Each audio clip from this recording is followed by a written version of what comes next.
మాది గులివెందాల అగ్రహారం అండి. మా గులివెందాల అగ్రహానికి సంబంధించి ఇది శ్రీ ఉమా రామలింగేశ్వర స్వామి దేవస్థానం భూమి అండి. సర్వే నెంబర్ 209/6లో సుమారు ఎకరా 53 సెంట్లు భూమి. ఈ ఎకరా 53 సెంట్ల భూమిని మా అగ్రహారం చెందిన విసినగిరి శ్రీనివాసరావు అంటే జనసేన పార్టీ అతని కార్యకర్త లేకపోతే ఇన్ఛార్జ్ ఏటో తెలీదు, కానీ జనసేన పార్టీ పేరు చెప్పుకొని ఇది దేవస్థానం తాలూకు భూమి ఎకరా 53 సెంట్లు సుమారు 30 మంది బాధితులకి దీన్ని అమ్మేశాడు, కబ్జా చేసి అమ్మేశాడండి. ఎండోమెంటలు ఇక్కడ దేవస్థానం భూమిని బోర్డులు కూడా పెట్టడం జరిగింది.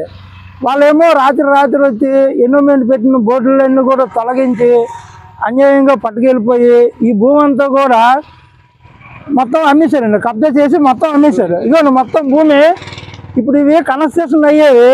ఈ బిల్డింగ్లన్నీ కూడా ఇవి అన్నీ కన్స్ట్రక్షన్ అయితే మేము ఎండోమెంట్ ఈసీగా కంప్లైంట్ పెట్టడం జరిగింది. కంప్లైంట్ పెడితే ఈ బిల్డింగ్లన్నీ కూడా ఈ కన్స్ట్రక్షన్ అంతా కూడా ఎండోమెంట్ తాలూకాలు వచ్చి ఆపడం జరిగింది. ఆ సిమెంట్ బస్తాలు ఆ లేబర్ని అందరిని కూడా వాళ్ళు సీల్ చేయడం జరిగింది.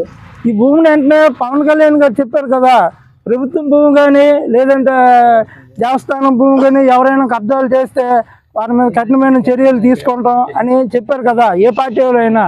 సార్ పవన్ కళ్యాణ్ గారు ఆంధ్రప్రదేశ్ డిప్యూటీ సీఎం గారు ఫస్ట్ మా చీపురుపల్లి నియోజకవర్గంలో చీపురుపల్లి మండలంలో డి అగ్రహారం గ్రామం ఉమా రామలింగేశ్వర స్వామి దేవస్థానం భూమి అండి.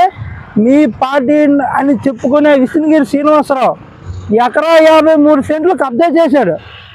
బాధితులంతా కూడా ఇప్పుడు కోర్టుల్లో తిరుగుతుండ్రండి. బోర్డులన్నీ పెట్టారు సార్, బోర్డులన్నీ రాత్రి రిమూవ్ చేసి మొత్తం అంతా కూడా కబ్జా చేసి మొత్తం అన్ని చేశారు. సార్ పవన్ కళ్యాణ్ గారు మీరు చర్యలు తీసుకుంటూ ఉన్నారు కదా, ఫస్ట్ మీ జనసేన కార్యకర్తే ఫస్ట్ ఆడి మీద తీసుకొని మీ సిద్ధశుద్ధి నిరూపించుకోండి సార్. మా అగ్రహారం తరపు నుంచి మేము ఇదే కోరుకుంటున్నాం. సుమారు దేవస్థానం భూమి అండి ఎకరా 53 సెంట్లు అన్యాయంగా అమ్మేశారు సార్. పవన్ కళ్యాణ్ గారు మీ కార్యకర్త చూడండి. అప్పుడు మీ పార్టీ నాయకుడు విసినగిరి శ్రీనివాసరావు గారు అతని మీద చర్యలు ఫస్ట్ మీరు తీసుకోండి సార్. మా దగ్గర రావట్లేదు సార్ ఎంక్వైరీకి. చీపురుపల్లి మండలంలో ఆర్టీఓ ఆఫీస్ ఉంది, ఎంఆర్ఓ ఆఫీస్ ఉంది, మీరు అక్కడికి వెళ్ళి ఎంక్వైరీ చేసుకోండి. ఇవి ఏ సర్వే నెంబర్లతో ఇవి దొంగ రిజిస్ట్రేషన్ చేశారో ఎంఆర్ఓ గారు చెప్తారు, ఆర్టీఓ గారు చెప్తారు. మొత్తం అన్ని తారుమారు చేస్తారు సార్. ఒక సర్వే నెంబర్లు ఇంకో దానికి వేసి మొత్తం దొంగ రిజిస్ట్రేషన్లు చేస్తారు అనండి. ఆడ పెద్ద దొంగ సార్. చీపురుపల్లి భూములన్నీ అక్రమంగా అన్యాయంగా కబ్జాలు చేస్తారు, ప్రభుత్వం భూములన్నీ కూడా.